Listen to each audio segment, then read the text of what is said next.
7 de la mañana con 34 minutos, estamos de regreso para tener la primera entrevista del 2024 en Primera Pauta. Es con Diego Schalper, diputado de Renovación Nacional, con quien queremos hablar temas de actualidad como la seguridad, el pacto fiscal, la reforma previsional y más. ¿Cómo está, diputado? Muy buenos días, gracias por responder nuestro llamado y esperamos que tenga un gran 2024. Lo mismo ustedes, muy feliz 2024, Gerardo. Encantado. Comenzamos, oiga, diputado, la aprobación de las reformas se dice que es como la gran tarea del gobierno, más allá de lo que haya pasado en el plebiscito. Aquí se habla del pacto fiscal, se habla de la reforma previsional principalmente, pero quiero saber para usted qué lugar va a tener o condicionante puede tener el tema de la seguridad. Luego de 21 crímenes durante el fin de semana largo, 9 en un solo día en la región metropolitana, incluyendo una niña. Cuénteme qué tanto esto va a ser una llave, una condicionante para las otras dos. ¿Sabes lo que pasa, bueno, Gerardo? Buenos días.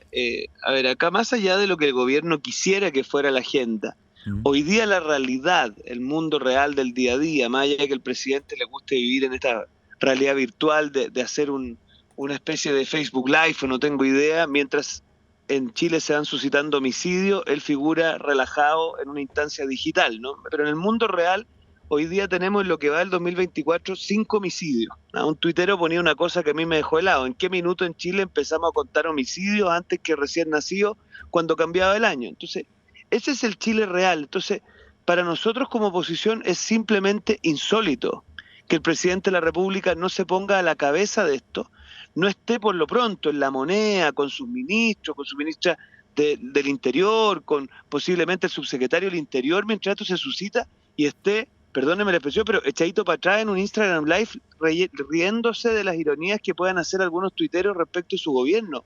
Entonces, yo le pido al gobierno que se ponga en sintonía de la realidad. Mire, él hablaba de que cada vez que se critica la gestión en materia de seguridad se le falta el respeto a Carabineros. Mire, cuando se le falta el respeto a Carabineros, presidente, es cuando se indulta a delincuentes, es cuando se dan pensiones de gracia a saqueadores, es cuando se dan señales erráticas en materia de seguridad. Entonces, yo lo primero que quiero dejar sentado es que acá tenemos que exigirle más al presidente Boric, que sea él el que encabece la tarea. Él no puede seguir como en un mundo disociado donde pareciera haber total normalidad, cuando lo que te expresan a ti los alcaldes, especialmente las comunas populares y los sectores urbanos, es que hoy día la cosa está absolutamente desbordada. Sí, Entonces, diputado. perdóneme, Claudia y Gerardo, partir así tan duro, pero el presidente de la República tiene que ponerse en modo realidad y salir de esta estratosfera en la que está, en donde él cree que puede ir imponiendo su reforma en minutos donde los chilenos viven un absoluto drama todos los días. Diputado Diego Schalper, muy buenos días y buen año también. A ver, todos sabemos que la política tiene distintos modos de operar. Uno con grandes discursos, ¿no es cierto?, llamando a un país mejor. Eso en tiempos de elecciones. Después los discursos en que cada uno va tomando su posición, se instala la oposición, y en la oposición tendrán que ver cuán duros son o cuán colaboradores, y el mundo del oficialismo, esto del color político que sea. Lo que la ciudadanía pareciera estar diciendo es que necesita que todos los actores políticos puedan hacerse cargo de una realidad que, como usted bien relata, está siendo dramática. Estamos contando homicidios en vez de nacimiento, como bien dice usted también. Pero entonces aquí el tema va a ser cómo se avanza en leyes de seguridad. El gobierno o el oficialismo está diciendo que si no hay pacto fiscal no van a haber recursos para poder avanzar en esta guerra contra el crimen organizado. Hay otras reformas que probablemente son esenciales para la ciudadanía: previsional, pacto fiscal. Usted ha sido de los primeros que le dejó hecha una invitación a la ministra Janet Jara diciendo, sabe que estamos dispuestos a conversar, pero no todo su mundo. Entonces, ¿cómo se avanza por ahí? ¿Cómo lo ve usted? ¿Hay agua en la piscina para poder avanzar o la postura del gobierno no lo está permitiendo? Mira, ¿sabes lo que pasa, Claudia? Cuando el gobierno no pone el foco en lo importante, la ciudadanía se resiente porque siente que se discuten cosas distintas a sus prioridades. Yo puedo aceptarle todas las críticas del mundo al gobierno, pero en materia de seguridad el Congreso Nacional no solamente ha sido colaborador, sino que yo la invitación que le hago al Congreso en este punto es que dé un paso más allá, que es exactamente lo que ha hecho la Comisión de Salud del Senado, que, digamos, la firme, cogobierna la crisis de ISAPRES. Si no es por la Comisión de Salud del Senado, no se hubiese avanzado. Y yo en materia de seguridad, lo que le voy a plantear al diputado Longton, que lo tengo muy cerca, es que asumamos que la Comisión de Seguridad tiene que co-gobernar la crisis, que tenemos que decretarnos en sesión permanente, que tenemos que escuchar a las autoridades y a las víctimas. O sea, acá el gobierno tiene que sentir que el Congreso La está ministra, co-gobernando. la ministra Carolina Toá no necesita que cogobiernen con ella desde la Cámara de Diputados, no puede sola. Yo le soy franco, Claudia, a mí Sí. me sorprende que, por ejemplo, ellos insistan en el plan Calle sin Violencia, cuando yo lo que observo en la calle, lo que me dice la gente es que estamos en realidad en presencia de algo así como las calles sin clemencia, porque entre la extorsión que sufren muchos comerciantes que hacen que hoy día tengan que cerrar más temprano, muchas familias que están hoy día agobiadas de los narcofunerales, de los tiroteos en las calles, después cómo ha incrementado el delito violento en Chile, y acá da la impresión de que el gobierno da sensaciones de normalidad, como si todo estuviera normal. Y hablan del pacto fiscal, y hablan del pacto. Entonces uno dice, bueno, el gobierno está entendiendo la profundidad de la crisis. Mire, yo escucho a algunos actores políticos hablar del COSENA. El COSENA, para los que están en su casa, hoy día es una entidad donde hay predominio civil y es una entidad consultiva. Entonces, ¿cuándo se sacan los complejos y dan señales en sentido de mostrar prioridad y preocupación por los problemas de los chilenos? Diputado, entonces, yo ¿a disponible, usted le y con esto parece? termino. ¿Ya? Y con esto termino, Gerardo. Yo he mostrado disposición en materia de seguridad, hemos colaborado. Mire, ¿qué sería, Gerardo, de las policías hoy día sin la ley Naín Retamal? Que la aprobamos a pesar del gobierno y no con el gobierno. Entonces, si dicen que no hemos cooperado en materia de seguridad, no solo hemos cooperado, sino que además hemos colaborado activamente en que la cosa mejore un poco. Oiga, déjeme entender primero de eso, lo que dijo. ¿Convocar al COSENA le parecería una instancia que sería una buena señal entonces? ¿Coordinativa al menos? O sea, a mí me parece que todo lo que sea contribuir a poner el problema en el relieve que tiene está en el sentido correcto. Ya. Me hablan del estado de excepción. A ver, ¿cuál es el dilema ahí? Que las fuerzas militares no están preparadas para hacer allanamiento en las poblaciones. Lo que sí podría ser interesante es hacer algo así como lo que hicimos en el norte, que es aspirar a que los militares cumplan ciertas tareas de custodia de infraestructura crítica que nos permitan liberar fuerzas policiales para acciones estrictamente de orden público y de persecución del delito. Pero hasta aquí el gobierno como que pretendiera que alguien le resuelva el problema, Gerardo. Y perdóneme la angustia, pero creo interpretar a los dirigentes y sectores populares del país que están desesperados ante un gobierno perplejo. El debate se ha centrado comúnmente en lo legislativo y ustedes dicen que nosotros estamos disponibles, el gobierno dice que aprobó 48 leyes y ahí nos llevamos. Pero al parecer, pero al parecer la crítica es operativa de la gente, no es que ustedes saquen 6 leyes de aquí a mañana, la cosa, eso evidentemente sirve, pero a largo plazo, pero lo inmediato, la crítica insistente al parecer es operativa y allí es donde está el flanco, ¿no? A ver, las leyes nos pidieron aumentar los días para poder hacer las expulsiones ilegales, los aumentamos de 24 a 5 días. Nos pidieron ciertas flexibilidades en materia de notificación para poder expulsar a los inmigrantes ilegales. Hicimos el cambio legislativo. Todas las leyes que han requerido se han ido aprobando. Lo que pasa es que acá, como bien dice usted, esto es un tema operativo, de disponer fuerzas de tarea de patrullaje mixto, de tener iniciativa, por ejemplo, lo que yo he dicho, pensar en algo así como custodia de infraestructura crítica a través de los militares para liberar fuerzas policiales.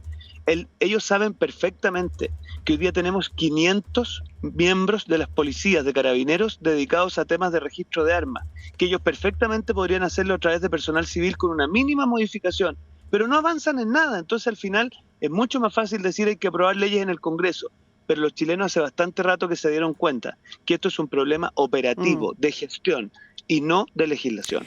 Diputado Diego Chalpen, usted es diputado de Renovación Nacional. Hay otros temas en la agenda, fueron también parte, ¿no es cierto?, de las peticiones que hizo en su discurso el presidente Gabriel Boric de fin de año. Está pacto fiscal, está reforma tributaria, está el tema de la ISAPRE. Esto además en un contexto donde entiendo que hoy va a ser un día clave en la presentación de la acusación constitucional contra el ministro Carlos Monte. ¿Usted por qué línea va? ¿Cómo se baja con la acusación con Monte? Mire, yo no he participado activamente en la acusación. No, pero va a tener que votar. Sí, la voy a votar a favor. Y la voy a votar a favor por una razón muy de fondo. Mire, me tocó jugar un rol muy activo en la acusación constitucional del ex ministro de Educación, Marco Antonio Ávila. Ahí defendimos la tesis de que la mínima responsabilidad que le podíamos pedir a un ministro era que no hubiera situaciones contrarias a la probidad y pusimos por delante el tema de la JUNAEP.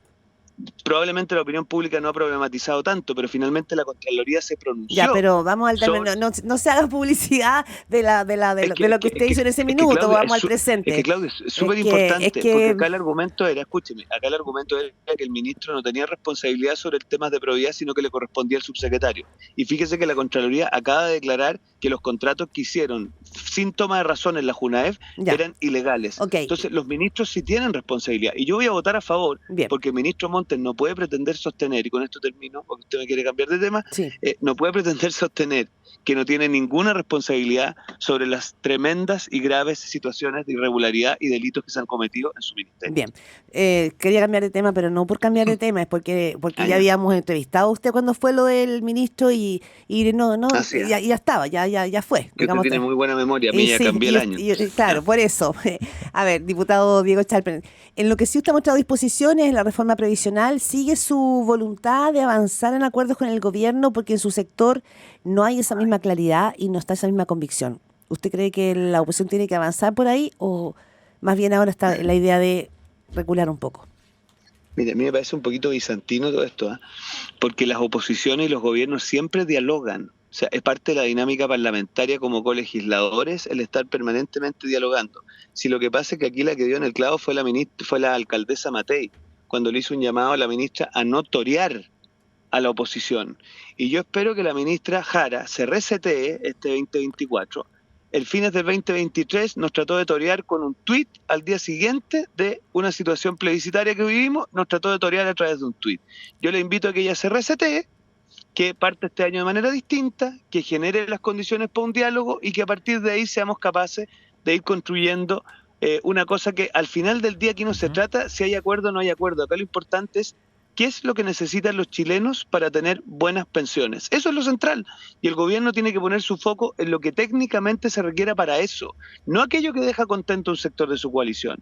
Porque acá la obsesión, Claudia, y te lo digo con alta franqueza, por el tema de los puntos para un fondo social es porque hay un mundo de la izquierda que para ellos eso es sine qua non, pese a que hay evidencia técnica que demuestra que eso es infinanciable, injusto y además inviable políticamente. Entiendo entonces, diputado Chalper, que para hacer lo más claro posible, estamos a 2 de enero, así que la gente necesita que le llegue el mensaje facilito, no hay voluntad para lo de los puntos a un fondo de ahorro colectivo, no va a haber voto para eso, ¿no? Pero yo se lo pregunto a usted al revés, Gerardo. Si usted ve que hay una mala política pública... No, pero no me... No, es que se lo digo, si no es un tema de disposición o no disposición, aquel gobierno nos está pidiendo subirnos a un carro que va directo a chocar contra un muro.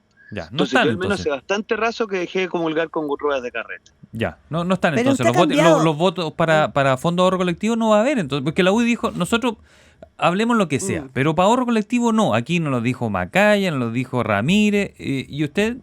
Entonces lo mismo, yo pensaba que RN tenía disposición a eso. O sea, Galilea nos dijo que estaba en disposición de hablar. De hablar, pero de hablar en cosas que tengamos acuerdo, dijo el PGU, por ejemplo, dijo hablemos, pero no de ahorro colectivo, le entiendo que no.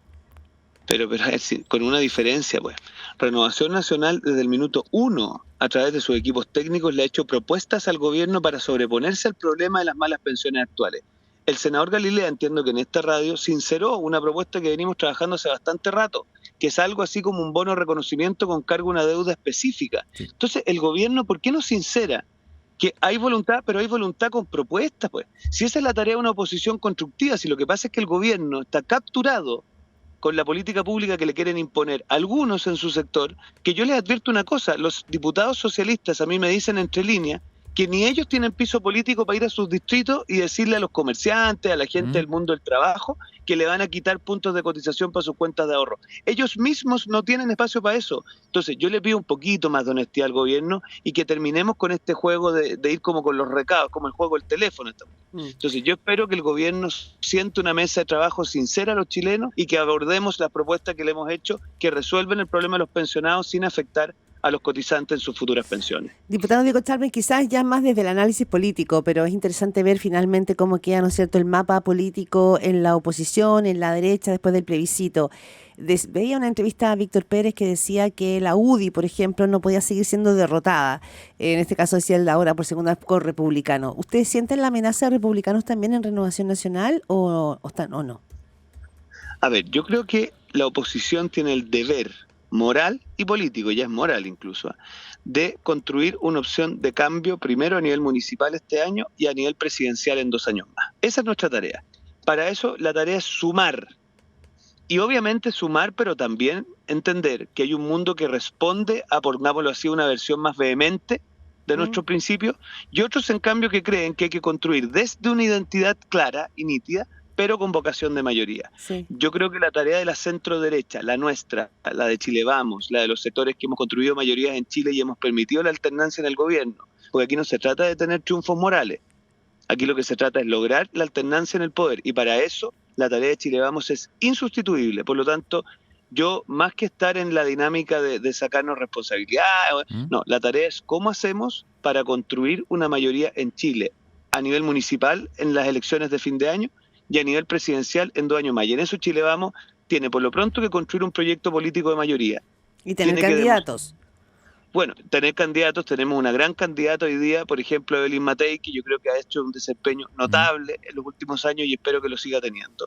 Y más importante que eso es cómo tú eres capaz de darte cuenta que hay un nuevo electorado que no es ni de izquierda ni de derecha, que pongámosle puede ser un 20-30% del electorado, que responde a aquellos que ofrecen soluciones más creativas y más eficaces a sus problemas cotidianos. Entonces, toda esta discusión teórica es muy interesante para un mundo que efectivamente responde a esas lógicas, pero hay otro mundo cada vez más mayoritario en Chile que se hace la pregunta respecto de quiénes concretamente resuelven sus problemas. Y de repente yo siento que desgastamos demasiada energía para los públicos vehementes, por ponerlo así, y la tarea es cómo llegamos a esos públicos pragmáticos de clase media, que es gente que se debate en el día a día entre un sobreendeudamiento y la precariedad laboral. O sea, cómo llegamos a ese mundo que es un mundo que exige respuestas por parte nuestra. Diputado Chalper, la última pregunta de mi parte, agradecido su disposición.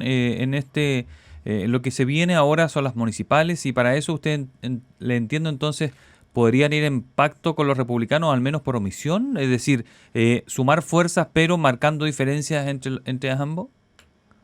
Mire, yo cuando escucho a los vecinos de Valparaíso, cuando voy al Congreso, digo, ¿cómo no vamos a tener un deber moral de ofrecer un candidato único de oposición que termine con el drama de Jorge Sharp en Valparaíso?